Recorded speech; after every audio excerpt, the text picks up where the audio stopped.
President Biden and Vice President Harris are keeping a close eye on the situation here in the Southeast while also watching the latest developments in the Middle East. It comes as the former president faces a potential political storm of his own as new evidence in the case against him goes public. WCNC Charlotte's Alice Barr has the latest from Washington. Good morning, Sarah and Ben. In a new court filing, special counsel Jack Smith accuses former President Trump of knowingly spreading lies about the 2020 election and resorting to crimes to try to stay in power after he lost. The Trump legal team forcefully pushing back, arguing the case should be dismissed. A presidential race rocked by hurricane devastation and spiraling conflict in the Middle East thrown another curveball, with a court filing revealing new details of the allegations against former President Trump in his federal election interference case.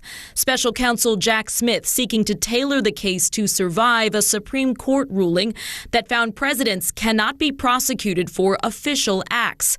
Smith's team writing that Mr. Trump's alleged scheme to try to stay in office after his 2020 election loss was a fundamentally private one, casting alleged interactions with former Vice President Mike Pence based on Mr. Pence's notes as political running mates discussing private acts, and detailing allegations that after Mr. Pence decided not to stop the certification of the election results on January 6, aides told former President Trump Pence was in danger during the Capitol riot and had been rushed to a secure location. Smith says Trump, quote, looked at the aide and said only, so what? In a statement, a Trump campaign spokesman called the filing falsehood-ridden, unconstitutional, and again accused the Biden-Harris administration of interfering in the 2024 election.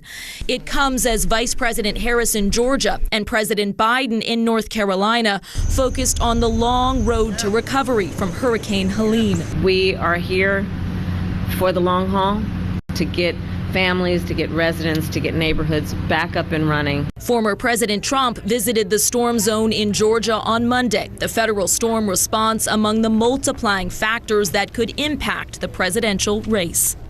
On the Middle East, President Biden has been coordinating with G7 allies, noting that Israel has a right to respond to Iranian missile strikes, but that it should respond in proportion.